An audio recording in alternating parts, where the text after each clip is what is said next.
नमस्कार। रवीश कुमार, वो नाम जो अपनी मेहनत, मेधा और मनोबल के दम पर जमीन से आसमान तक पहुंचा।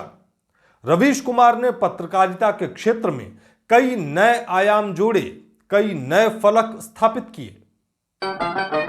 आवारा हूँ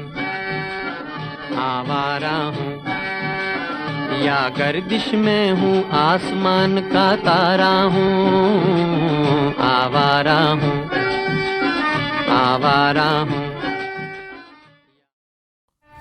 रवीश कुमार बिहार के मोतिहारी जिले से पढ़ने के लिए आया ये नौजवान दिल्ली के आसमान में धूमकेतु की तरह कुछ देर के लिए चमककर गायब नहीं हुआ, बल्कि 27 साल तक ध्रुव तारे की तरह डटा रहा।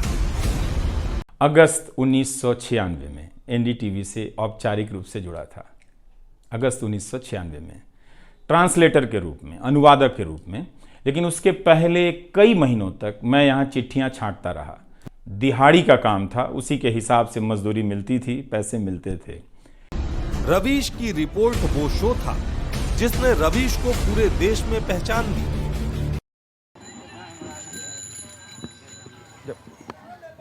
जब सैकड़ों लोगों के लिए खंबा सड़क है तो सड़क क्यों बना रहे हैं?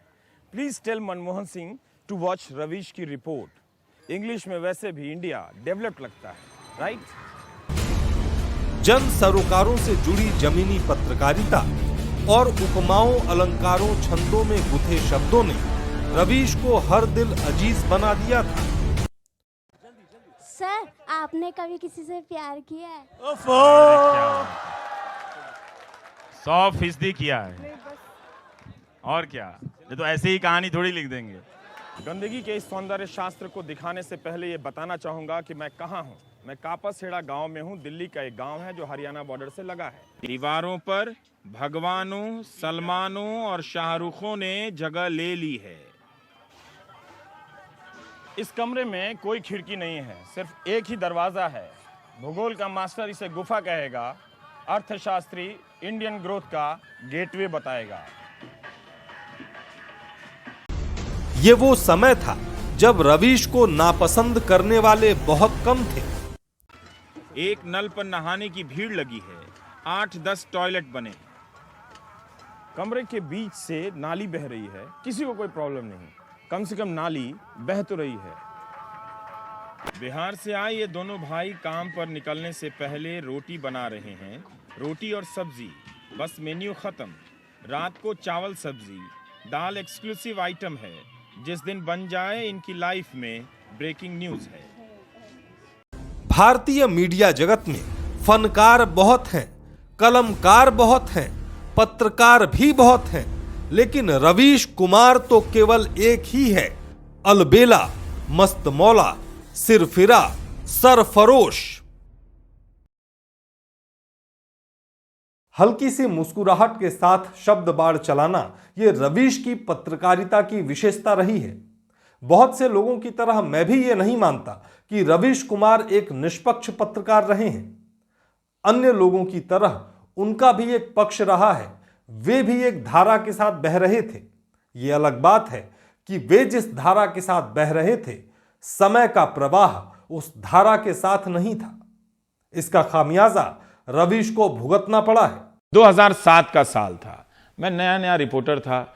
गुजरात विधानसभा चुनाव के नतीजे आ रहे थे। मेरी तैनाती अमित शाह के घर पे ही हो गई। 2014 के बाद से मेरी अमित शाह से कोई मुलाकात नहीं है। काफी लंबे समय से रवीश कुमार युद्धरत थे। लेकिन चलिए, उनके होने से अगर वो घाट ही साफ हो गया है तो ठीक है, कुछ तो हो ही सकता। अगर प्रधानमंत्री से घाट नहीं साफ होगा तो फिर क्या होगा? फिर मैं उनकी तरह नहीं हूं कि अचानक चाय बेचने की बात करने लग गया। उतर रहा हूं जहाज से, बात कर रहा हूं चाय बेचने की। उन्होंने मोर्चा खोल रखा था। नमस्कार, मैं रवीश कुमार गोदी मीडिया और हाफ गोदी मीडिया को समझने का एक तरीका बताना चाहता हूं। खुलकर हमले कर रहे थे। तो जब भी हवा में हेलीकॉप्टर देखिए तो सोचिए कोई चोर जा रहा है। इसमें आपको कोई शक है? इसमें कोई दो राय नहीं कि पत्रकारिता में रहकर भी रवीश राजनीति को प्रभावित कर रहे थे। संस्कृत विद्यालय चलूं क्या प्रधानमंत्री के साथ, देखने क्या हाल हुआ है? और जब सरकार में आया था तो क्या ड्रामा हो रहा था? संस्कृत में शपथ लिया जा रहा था कि हम संस्कृत की वापसी करा रहे हैं। उन्हें निष्पक्ष बताने वालों की कमी नहीं, लेकिन सच यही है कि रवीश कुमार का भी अपना एक पक्ष रहा है। इसी समय में जब प्रधानमंत्री नरेंद्र मोदी ने राजनीति को धार्मिक उत्सव में बदल दिया है, जिसका जवाब खोजने में केजरीवाल भी उनकी भाषा बोलने लगे हैं, राहुल ने अपनी भाषा को बचाकर रखा है। हार रहे हैं मगर जल्दी में भाषा खराब नहीं कर रहे। उमर खालिद तो 2016 से ही गिरफ्तारी की आशंका में रहते हैं। एक नौजवान लड़का 2016 से जेएनयू विवाद के कारण पुलिस और जनता की नजर में है। वे पूरी तरह निष्पक्ष पत्रकार नहीं कहे जा सकते। राहुल गांधी ने इसी दौर में एक मुश्किल रास्ता चुना है। वे अपनी इस यात्रा में कह रहे हैं कि सारी सरकारी संपत्तियां चंद उद्योगपतियों के हवाले की जा रही हैं। सरकारी संपत्तियों को बेचकर पैसे जुटाने का आक्रामक दौर शुरू हो चुका है। तो ये पक्षपात का जो आरोप लगता है आपके ऊपर कि वो सिर्फ एक पक्ष के लिए जा रहा है। इसीलिए आज रवीश को चाहने वालों की कमी नहीं, तो दूसरी ओर नापसंद करने वाले भी बहुत हैं। इसकी बड़ी वजह यह है कि बदलते वक्त के साथ रवीश ने बदलने से इनकार कर दिया। ना मैं बदला ना अमित शाह। अमित शाह के इस जवाब से आप उनकी राजनीति की शैली को समझ सकते हैं। 2007 ये 2019 है। शायद प्रायश्चित की कोई जगह नहीं है उनकी राजनीति में। लेकिन अदाड़ी का आना, रवीश का जाना दोनों ही महज संयोग नहीं है, बल्कि लंबे समय से चल रही वैचारिक लड़ाई का स्वाभाविक परिणाम है।